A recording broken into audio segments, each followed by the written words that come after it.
It's a huge area out-of-home advertising. It's expected to reach $120 million in 2024 in the APAC region, which is a massive chunk of the pie.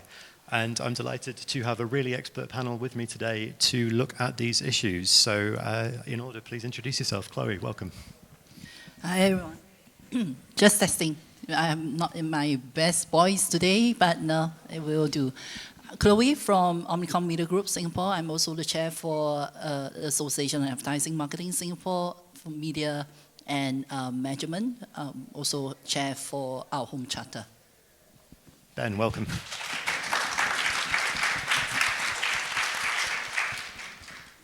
Good afternoon, everyone. I'm Ben. I'm Chief Product Officer for UM in APAC.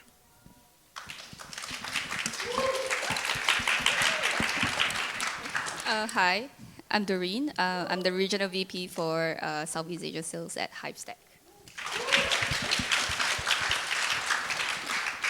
Hi, I'm Harish. I'm from the Marcoms team at Singtel Singapore, and I lead campaigns and launches for Singtel. And I'm John Still, Head of Content at ExchangeWire. How are Thank you so much, audience. That was wonderful. I want to start quite broad, and it was alluded to in the last panel, the challenges that we're facing in the out-of-home industry at the moment. But yeah, what do you each think is the biggest challenge facing out-of-home in Southeast Asia? Chloe, I'll start with you.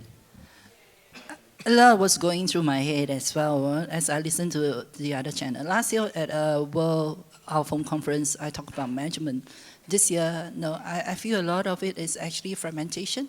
The industry is really fragmented, especially in this region, and transparency. I think these two, at this point in time, where we stand and moving forward, will be the growing challenge. Ben. I think my observation, and I love out-of-home, I think it's a fantastic medium. I think we lack real creativity here. We kind of just treat it as it's been treated for the last 20 odd years, put a poster up, and then you get a really great LED screen, but you turn it into a poster. And whilst there are odd bits of really good out-of-home, I think getting media agencies, creative agencies, clients to really step up and use it in a much more innovative kind of way, because it works all the way through the funnel, I think is the biggest challenge we've got, and it just is the poor cousin to so many of the other media touchpoints out there. Doreen. Yeah, because I've been doing this for the last 10 years, so I was just thinking like it's a long list, but I concluded that the biggest challenge we face, I think most of us here, who champion the topic on digital transformation, is actually people. Right, mindset shift is the biggest challenge I face day to day, regardless of which channels of conversations that I have, because the idea of change is frightening, and often the temptation is to resist it. So this is especially true for out-of-home advertising, where the traditional methods of buying, selling, delivering, executing, reporting, it's kind of deeply ingrained in some of us who have been in this industry long enough. So moving from traditional out-of-home into digital out-of-home into programmatic digital out-of-home, it's not solely dependent on technological advancement, right? It challenged us as individuals to rethink, reimagine, and to relearn, actually, something that we seem to be very familiar about. It places us in a very uncomfortable position. It questions our ability. Some of us might feel redundant, some of us might feel challenged, but that mindset shift we have to take the shift of that to a more positive approach. It's often we hear about will AI replace people, right? What is the value of automation in our job? Truly, AI replaces work that we don't really want to do, but the one who actually get the job would actually be the person who knows how to use AI. So individually, we have to move that mindset instead of looking at how is it challenging my current role, my business, and look into how can we utilize and move forward and gain more from technology advancement. Lovely. Harish, your thoughts? Well, for me, I'm going to talk about Singapore specifically because we operate mainly in Singapore. So for me, I think one of the biggest challenges is the wide adoption of tech by media owners. A lot of it is very, old school at the moment. And I faced this problem when we had to launch 5G in Singapore 3 years ago, right? We wanted to go out there, make use of out-of-home, and show exactly what you could do with 5G. So then we went and said, what could we do with the bus stop shelters? Nothing, right? Because they're all 2D. So to upscale it, to do it properly, you can't just give them a 5G SIM card. You need to upgrade the tech. It's like your phone, right? If you have a 5G phone, if you have a 4G phone, you can't use 5G, right? So that's the big problem. And the problem with this is it's making it very, it's hampering how dynamic, how interactive, how contextual our advertising in out-of-home can be, right? The tech is there, but it's expensive to roll it out large scale. So that's one of the big problems, I feel. Yeah, I think that's given us a really nice cross-section of some of the problems that the industry is facing. You've all got some individual challenges there. And let's dive into them. First, Doreen, I want to pick up on what you were talking about, mind shift. Out-of-home's often seen as a brand awareness play. It's not seen as, the ROI is not there, the measurement's not there. And I just want to talk about, the data behind digital out-of-home and the analytics and how that's changing. So have you seen this grow and develop? How is this shifting perceptions of out-of-home? I think with technology, fundamentally, the role of out-of-home does not change. It is still a brand awareness. It does what it does, right? Most of the community messages, what conversations actually, messaging actually happens on out-of-home. Data is data, right? It gives us points. And out-of-home, with data in out-of-home, what is done is it's kind of taken away guesswork, right? Out-of-home still work. The problem with out-of-home is we are finding reasons to justify its worth, right? It's come to a point that we have all seen ads on the street somehow, many times in our day, but it's unjustified, right? So data in play helps us to understand, and data for out-of-home gives us ground to improve. It keeps us, without a baseline of a reference point, it's hard to improve. So I think fundamentally, I feel data in out-of-home has to be understood so that it could be properly represented. Yeah. Ben, how do you feel about the role of data and analytics in out-of-home? And obviously, this is kind of my core area. I think it's that, first of all, clients are really bad at measuring what they do with marketing, so that creates a really bad conversation with the CFO, and that impacts your budgets. I think if you do it properly, you can really get to grips with it. And actually, you get the data and sophisticated data that you get from someone like a Hivestack, and that's fantastic. But then you take that forward in terms of what's that doing for your brand and how's that working for your brand. We do a lot of work at UM using econometric modeling. And we see that working all the way down through the funnel. But I think the really impressive stuff that we get out of it is how we see out-of-home having a huge synergistic benefit with a lot of social platforms. Because people see out-of-home, and then they'll see a social ad, and then you get an additional kind of credit, if you like, from the kind of the effectiveness of the out-of-home piece. And it gives you, out-of-home actually gives you one of the bigger bumps when you start looking at the synergies across different media channels. And I think that's really important. I think the other thing is there is a bit of a misnomer. Everyone's saying that out-of-home is at the top of the funnel. But all of the work that we do from a measurement and kind of using the data and tech kind of piece, when you start looking and building in foot traffic data into those models, when you start looking at kind of the way in which that people kind of interact with other ads in other spaces, it actually works all the way through the funnel. And it's a fantastic activation piece. Otherwise, why would Lazada, for instance, be putting all of their 11/11 ads? Because that's not about brand building. That's about activation. They know they get a response from it. So I think actually we've got all this data. I think we need to use it a lot better, but also there's a bigger conversation about how how clients, how agencies are actually using that to kind of create proper measurement strategies. Now, that's a different conversation, but it's very pertinent to what we're talking about. Yeah, and Harish, you come from the brand side, coming into out-of-home advertising, and it is about awareness for you from a certain point of view. How do you feel about the deeper down the funnel stuff and what out-of-home offers for you? Yeah, it's a good question because if you think about some of the most engaging out-of-home you've seen, they go beyond just sending you a key message, right?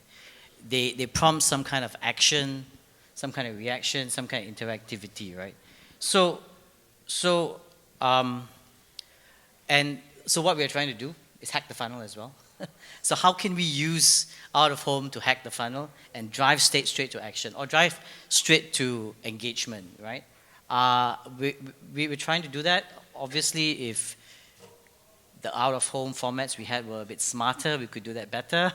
So we're exploring that.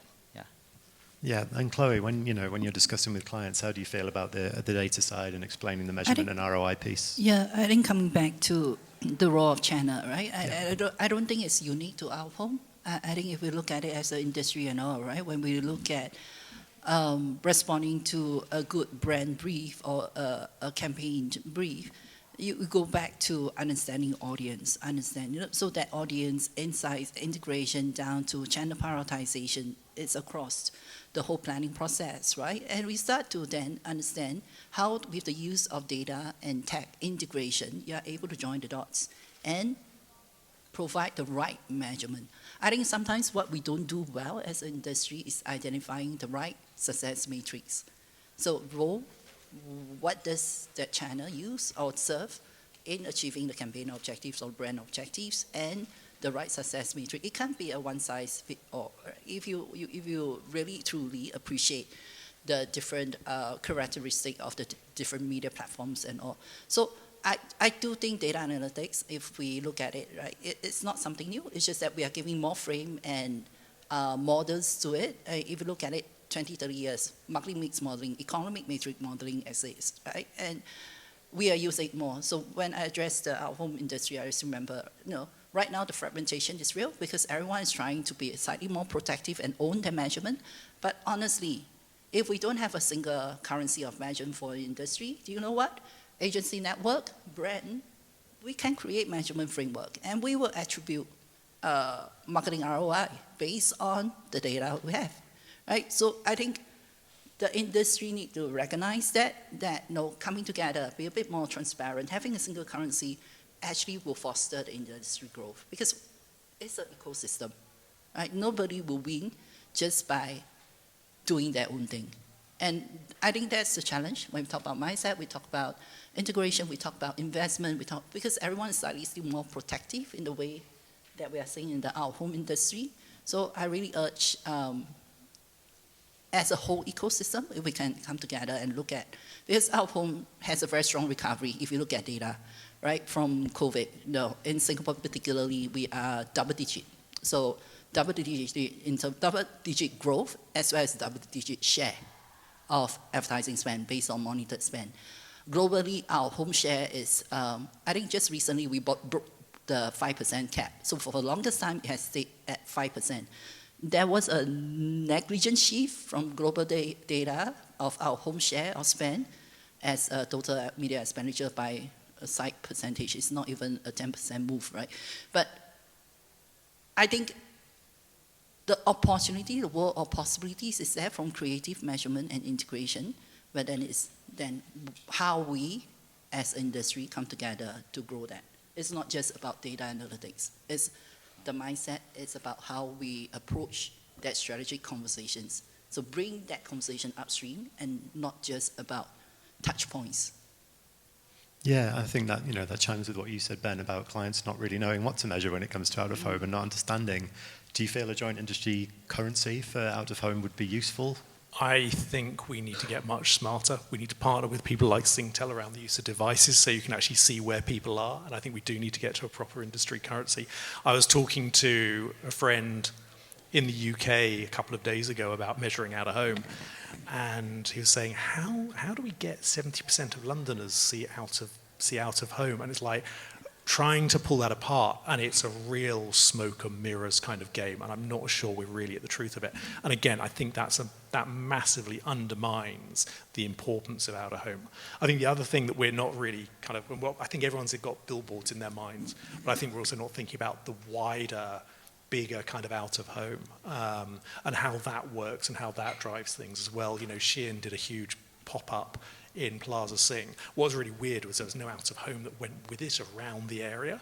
But again, I think a lot of these things are really strong kind of out of home pop-ups where you can geofence it, collect IDs, and again, you get to understand that, and then you work out where people are. We've got to connect. We've got to get a better currency and get that better connected to the other media metrics we've got in place. Yeah, it's, you know, it's interesting talking about Southeast Asia as a region. Singapore is something of its own beast in terms of out-of-home advertising. In terms of the infrastructure that's around the whole region for out-of-home and how different markets are affected, how they can be utilised, what are the major challenges in that, and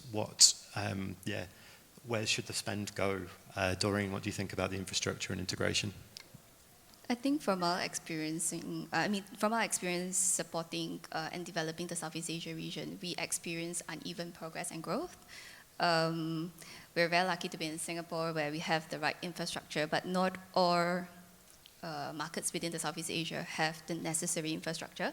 So in Singapore, we have conversations of getting media owners to get 5G, right? But perhaps in other markets, we're talking about electrical points, downright to converting a static billboard into into a digital screen. It is, where do we get the electricity, right? And it goes to the second question in terms of internet, right? It's not about even 5G, it's about 3G, it's just getting connected.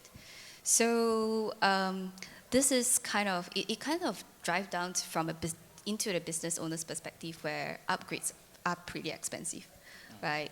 The first step, it's not just about adopting it.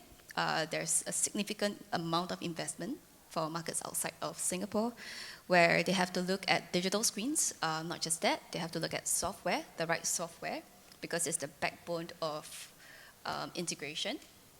And you have to look at the right partners, the right people to be having this conversation, spearheading the integration.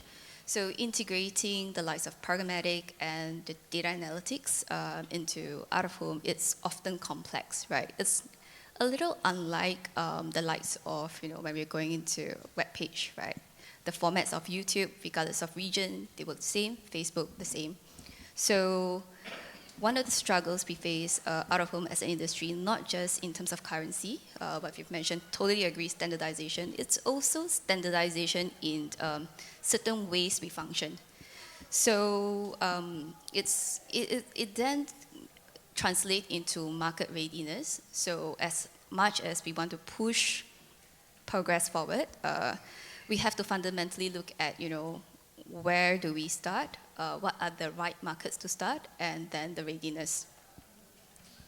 Yeah, Harish, you're looking at different markets for Singtel. How's digital helping decide what to place where, how to, plan your campaigns? Wait, are you talking about out of home? Yeah, of course, yeah, in terms of, your out of home planning.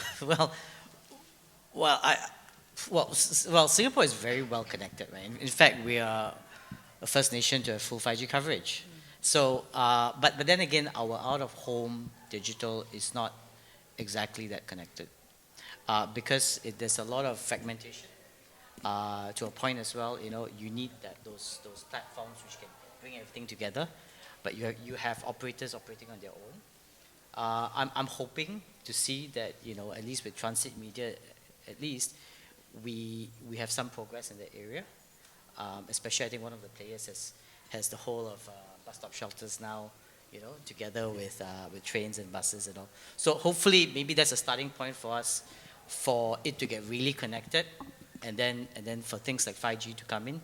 We are talking to actually some of Singtel is talking to a couple of the players to kind of up or spec up their formats, their out of home displays and all that. So, and this, I think, can have a lot of interesting possibilities, especially in a market like Singapore. Once you upgrade the tech, With the connectivity there, you're going to unleash a lot of different things, right? The content is going to be amazing. You're going to be able to integrate AR, mixed reality in there.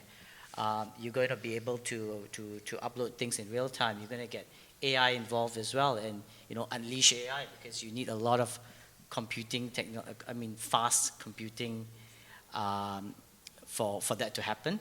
You need very low latency. You need high bandwidth. So a lot of opportunity there. Yeah, that's led us really nicely onto the AI question. I think it's cut through most of the panels we've done and will do for the foreseeable future. How is AI impacting out of home to start with? Chloe, how do you feel AI has made a difference?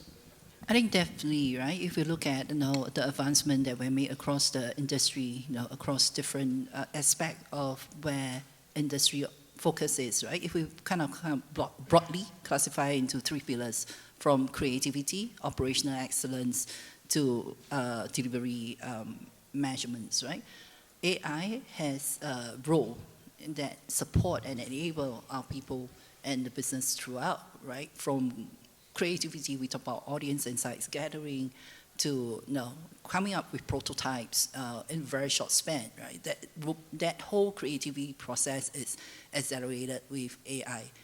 In the operational front, we see that as well. I was just talking to some of our friends during the break, and those who have been in the industry long enough remember the times where you have to upload creatives, you have to do certain work in a very manual way, and it takes a lot of time. But now with AI enablement, it's just seconds. The possibilities and permutations and the ability to run operational efficiency is a lot higher than before. Then it comes to delivery. So when I look at our home, I look at it as an ecosystem.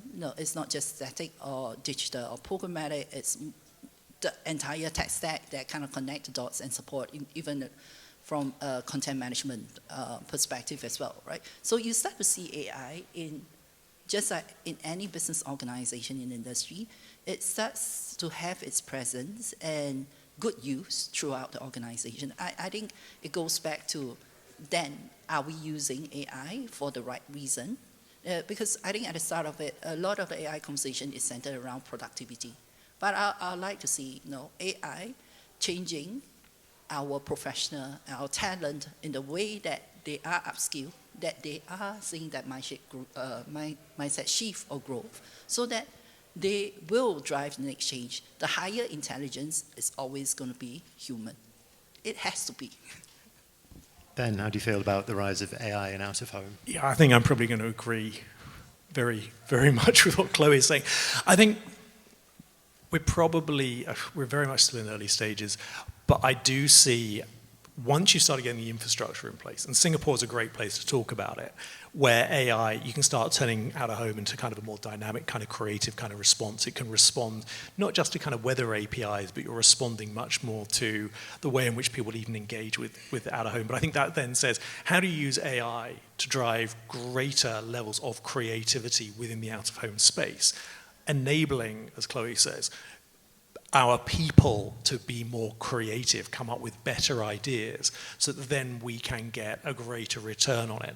But it can also be a fantastic enabler. I mean, I see a future where, and I know there were some kind of vending machines in Japan, like 15 years ago, that were supposed to be able to read your face from a biometric piece. But if you could get to the point where, and I would see it in very quickly, you're going to get kind of facial recognition or facial reading kind of response. Ads will respond in that kind of way. Perhaps, if you look at the System 1 piece, based on how faces respond, they're not really liking that ad, let's find an ad, or let's kind of flex that ad to something they like. I think it's got huge, huge benefits.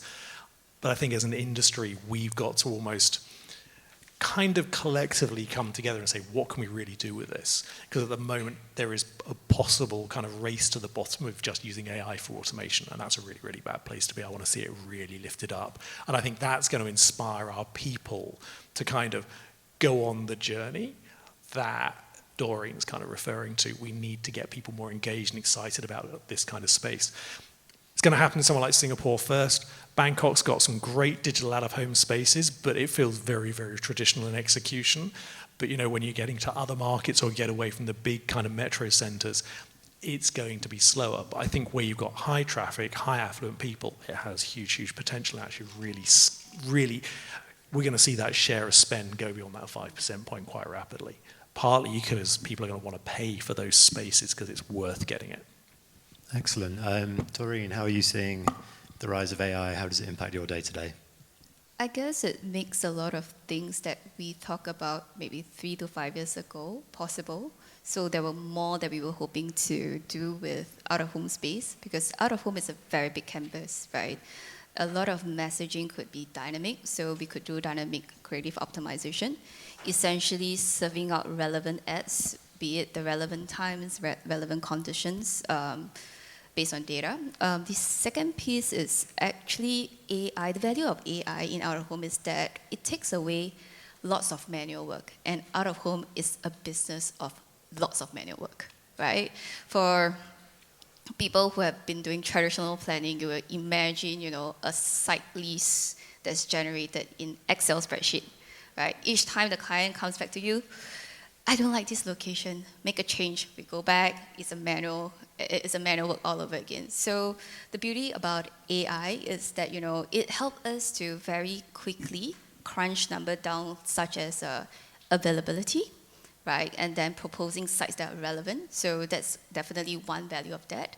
Second part to creative is out-of-home exists as a format with bespoke formats. Potentially, if you run 10 screens, you need 8 creatives. So with the value of AI in creative aspect is that it takes away time from people who are generating those creative, where it's doing very mundane work. It's just adjusting aspects into creating something more creative. So I'll just give an example of a campaign that I love, that is by McDonald's in Japan. So COVID was a time where people felt, really down. People were looking for something new. So they launched a campaign called Take a Chance, right? Take a Chance is about connecting people to McDonald's, right? Essentially, we have been living, most of the time, we make decisions about our meals. Okay, before I head into McDonald's, I would be thinking, should I get a filet-o-fish or a chicken burger? What's running at a promotion? So they ran a series of billboards. Essentially, it's called Take a Chance. So they launch meals where you just scan a QR code, place an order, and pick it up, right? This creative idea wouldn't have been possible without AI. So you can't imagine you're serving 2,000 different options manually back end. It's going to take up a lot of work. So the value of AI is it allows us to do a lot more that we hope we were able to do probably 3 years ago, and it's made them possible today. Excellent. Before we finish, we are running rapidly out of time. I'm going to ask to bring up the poll results. Heavily interesting.